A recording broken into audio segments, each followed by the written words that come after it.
Welcome, ladies and gentlemen, to the fourth game of the Farmers League. Fruitleys against Peterhost.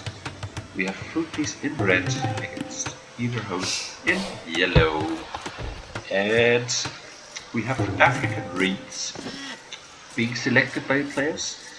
We will first describe a little bit this map, which is not very common in the Age of Empire world.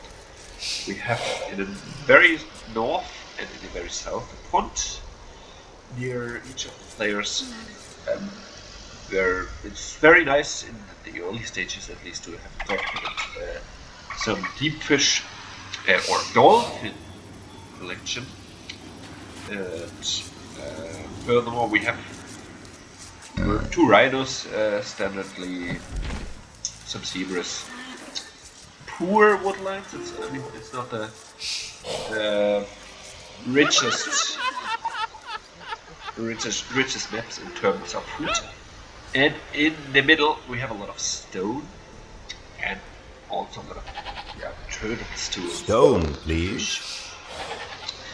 Peterhost taking the island is DC, being 6 to 8 villages, no. Well, not the best start for Peterhost. Maybe he's a little bit nervous for the last game.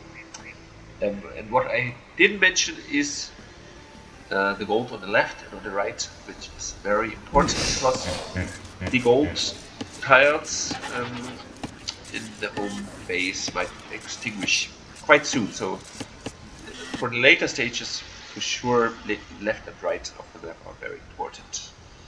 We have some random markets here on the right and on the left. I'm not sure what you really could do with it. I'm not sure if you really could trade with it. I've never tried it. Anyway,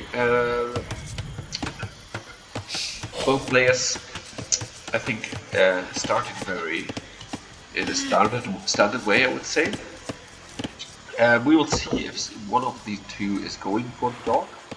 Because of course with the additional fisher boat production you might get an advantage in terms of economy.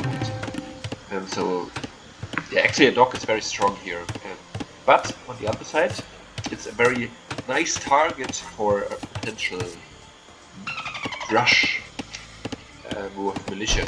You could just go with 3 militia and just kill the fishing boat, because on this marsh terrain also human beings could walk on. So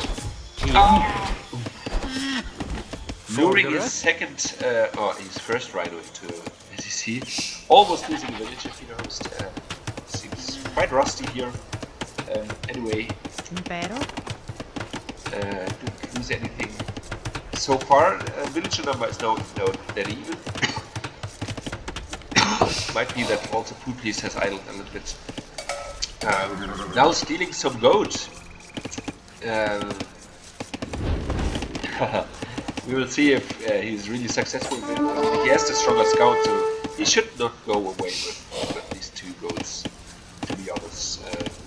Peterhost should fight for it. It's a decent number of food, 100 each, and yeah, just annoying what Fruitleys is doing here, but at least he's losing valuable HP on the scout, and now has to retreat. So far, not too much crazy things are happening. I'm wondering why neither of the players is going for the top, and also none of them is going for a potential drush. I mean, as I said, a drush is good for gaining map presence in the early stage. You could go for a mill here to gather the turtles, or maybe also the ostrich, or even the zebra here, with a certain map control at least. Fruitleys is ahead in score right now. I'm sure this is only the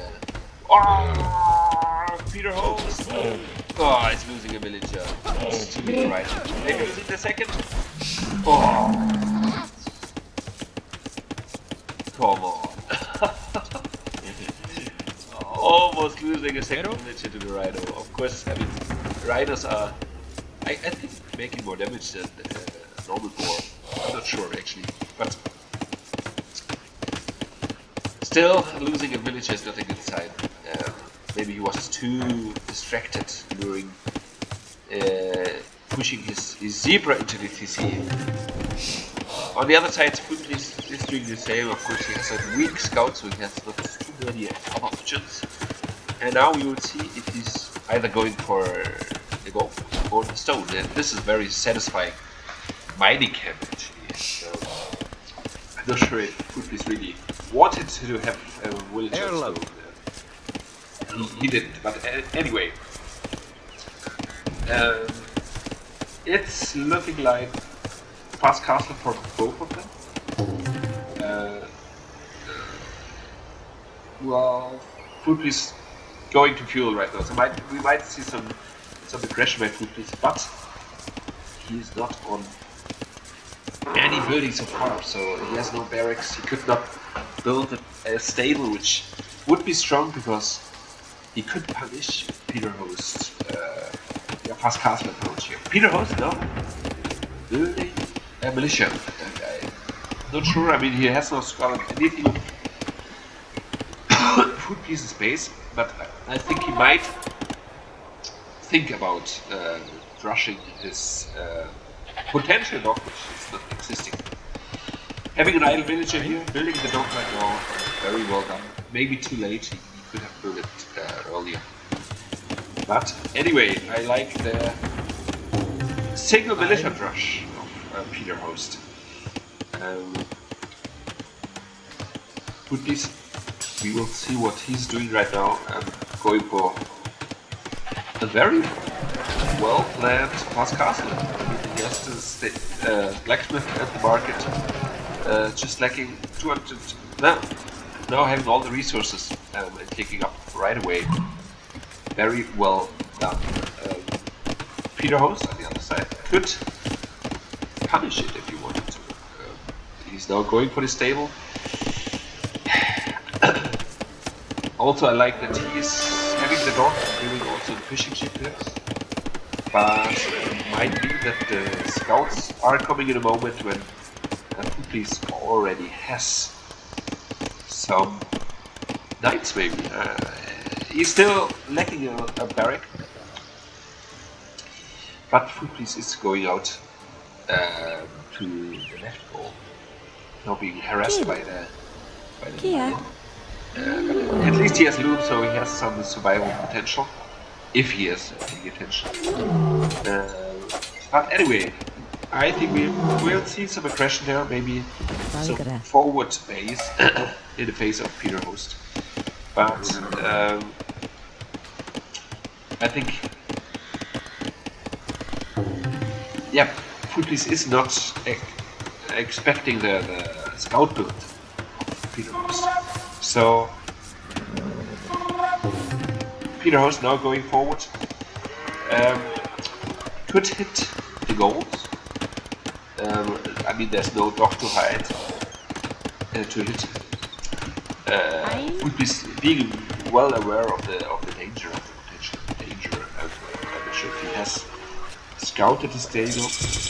He has, or he is doing now.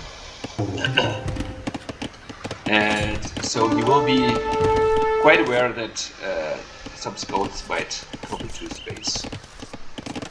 I'm just wondering what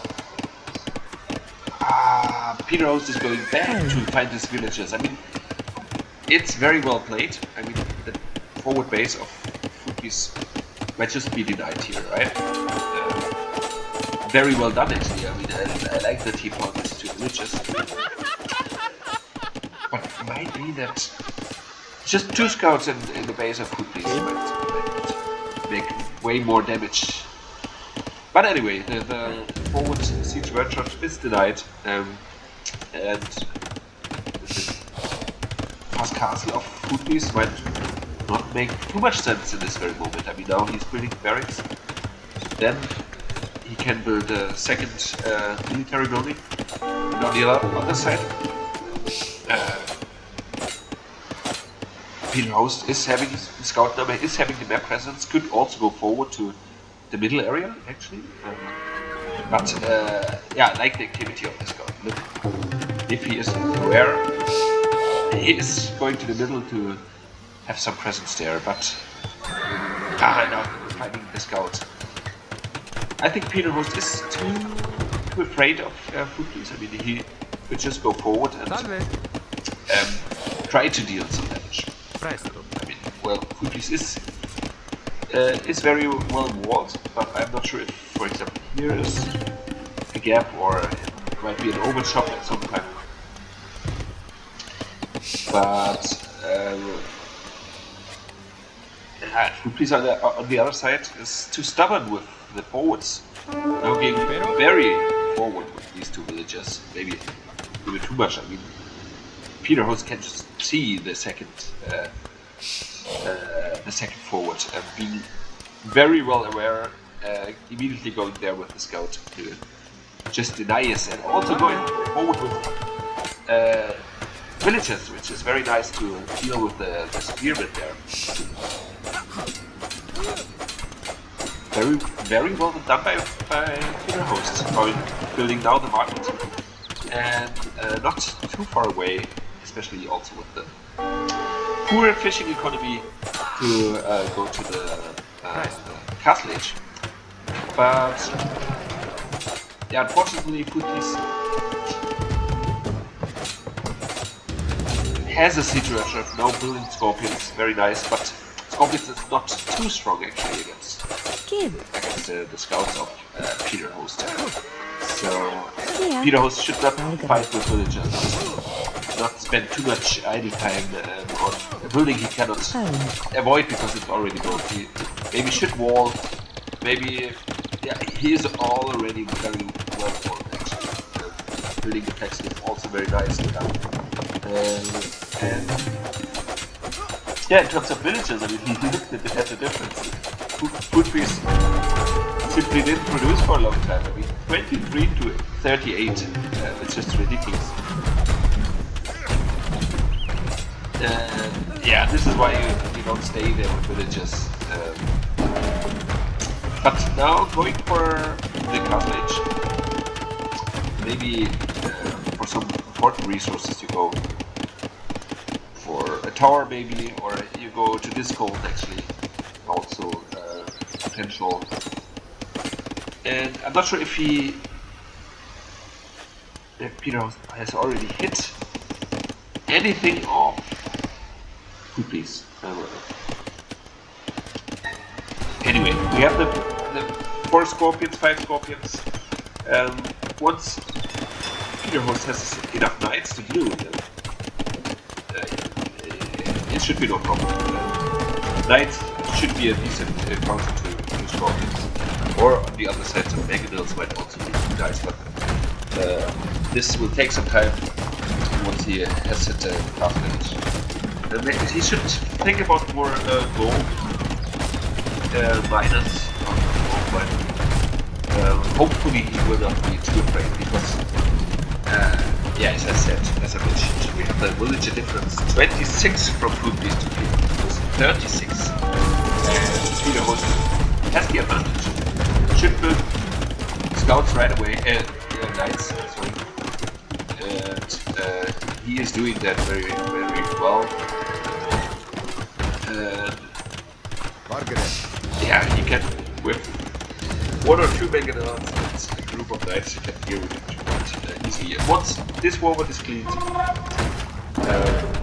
he will have all the freedom to go for piece of space, which is very complicated, but also this woodland will run out eventually. Also, the food economy is not the richest, I would say. But anyway, we have.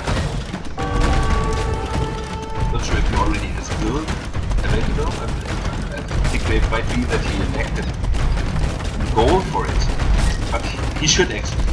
One single Megadol, 1 or 2 hits, and all the scorpions are gone actually. He is building it, and having also the market to balance his ego a bit. Now going for some more fishing ships, which is very nice because Footloose is not aware at all of the south. And the Megadon will just come in time to deal with the pesky rams there. Exactly, perfect. Now we will see. So exactly, now he's even attacking the Megadon ram. So it might even be that he saves his losing his Megadon. He should do the second. He has the resources to it. And destroy the Megadon. Well, okay, now going for a very heady castle, and makes sense, of course. Could have saved the NPC. Just one Megadon away from saving it. But anyway, still ahead in terms of villages. Ah no, that's it. Actually, it's the very same procedure we used it on the arena game already. Having to pass the castle into forward siege. And yeah, now Peter Host even does not have any PC anymore. Running away with a couple of villages makes sense to maybe build up a TC here on the gold, even, which would be nice. And yeah, and I think it's like a deja vu from the last game. Peter House maybe could secretly move. Maybe want to see here, want to see more on the wood and on the sea bro. He still has a lot of resources building, so he could do something. I mean, at least use these item villages. I mean, there's 24 right now.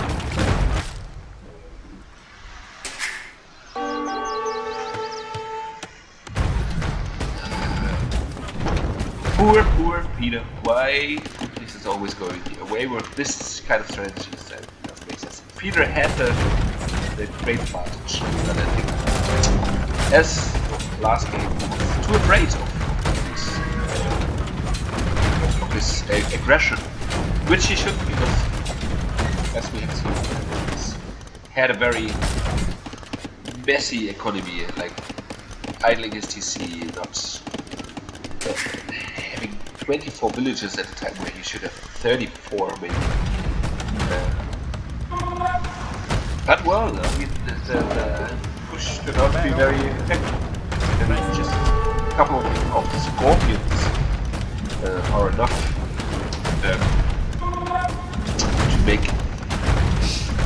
to make enough potential aggression for the opponent to be too afraid. At least we see now the first aggression by some scout together with a cataphract. He could hit a lot of resources actually, like with the second and the third. He could hit this resource and this resource. There's no wall at all, no rushing up the monastery, but he has a scout, so Peter Host should be safe. He could kill a lot of villages there. And now he potentially will lose his fishing economy, very unfortunately, because this was his main food income for a long time. But anyway, what will Footloose do now? I mean, building 2 monasteries, well, against a monk might not be enough. So very well done by Peter. But we see Footloose is now looking for for the economy of Peter. Where is he building his villages? Where is his next TC? And of course Footloose does not have any very fast unit, so he will have to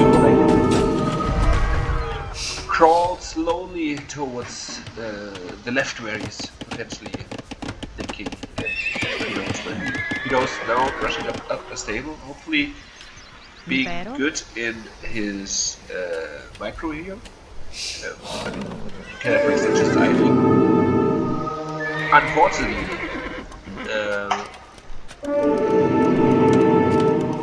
but at least he's now going with the scout for the. But Foodbeast already has the necessary upgrades to not get killed by the scout. Anyway.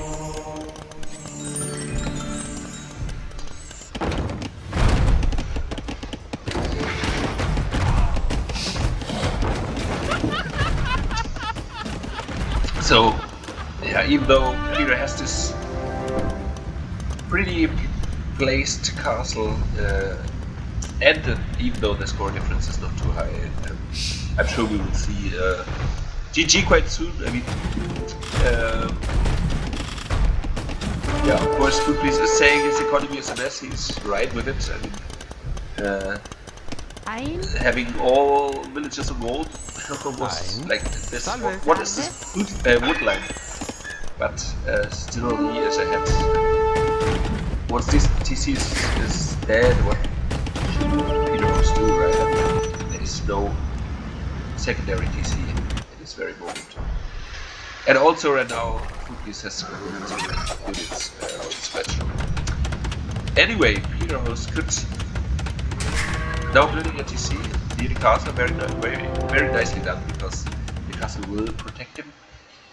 And it's never too late to come back against Foodbeast, especially with the strategic mindset of Peter Host, who always knows what unit is right at what moment, especially in the late game is very strong. So I hope that Peter will not give up. And of course I hope Peter will not forget to build villagers, which is the most important in this very moment. But yeah, we don't see any production. Maybe go for some further manganese to just be able to defend his economy, a boom here in this location. I'm not sure if you have another option. And of course, look at this. Peter Host very nicely harassing the woodland of Foodbeast. He knows that the bongs are very slow, and the Cataphrax are also very strong, so he is picking nicely the villages. And I like this approach, because this is how you can come back. I mean, build up your own economy. Okay, of course now the CPC is castle dropped, which is not very nice, but still, you have potential. I mean, if you surprise these 3 monks and just kill them, he has nothing in defense. And yeah, but Peter Host is just forgetting the production of villagers. Actually, you could go for a secondary TC here in this location, protection of the castle, and then just go for the crazy boom, even though it does not make sense too much. It's its last hope. I mean, now it's 50 to 27, but if Peter is producing villages constantly, well, let's be honest, the chance is not too high for Peter, but he should not give up. Yes, Foodbeast is not the strongest player in the very long term. So when it comes to imp gaming, Peter Host could win anyway, even though he has like a disadvantage of 10 villages. Now, also very nice destroying the forward base of Foodbeast here with a single ram.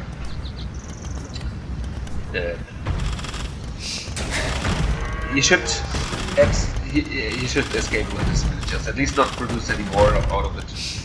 Not sure where he has his second TC. Ah, this one.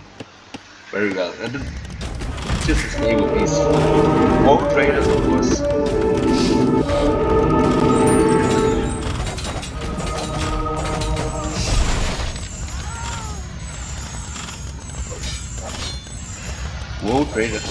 very strong. I'm not sure if Food Please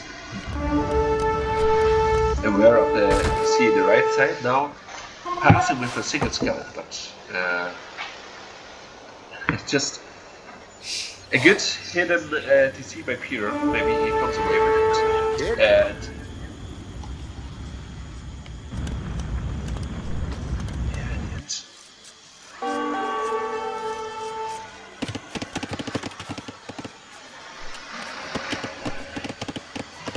yeah, I like the constant trades by Peter. Don't leave your opponent any terms of brief. I mean, he is lacking the upgrades. Of course, he has no upgrade at all. This is very unfortunate because an upgrade would make a lot of sense there. But anyway, at least he has this very compact base there. He could destroy this ram in the south, go back with a dock there to fully boom on water again. And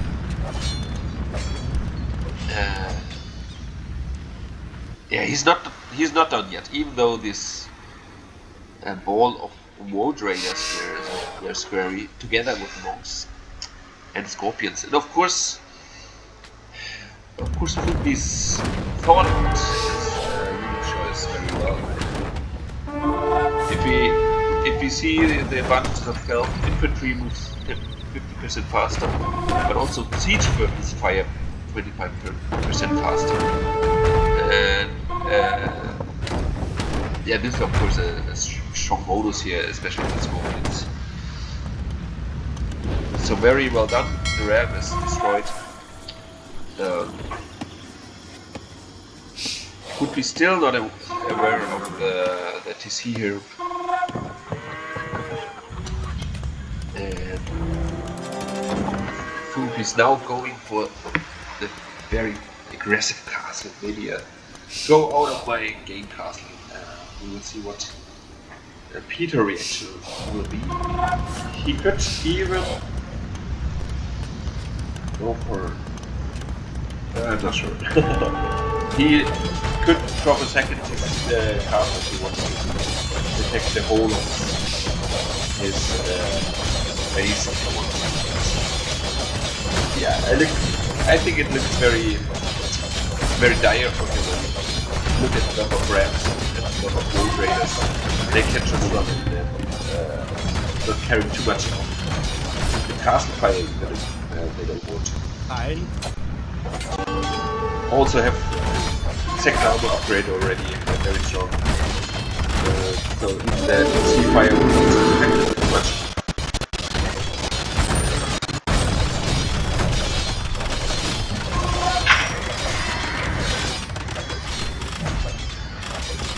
So the rams are rolling downhill. The castle will fall eventually. Even with this very pretty base. Any chance? Very well done.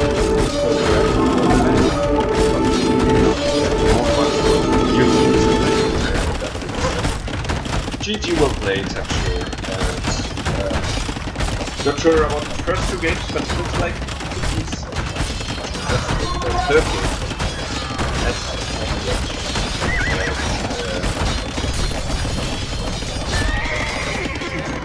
Yeah, I can imagine that the first two games were pretty much the same.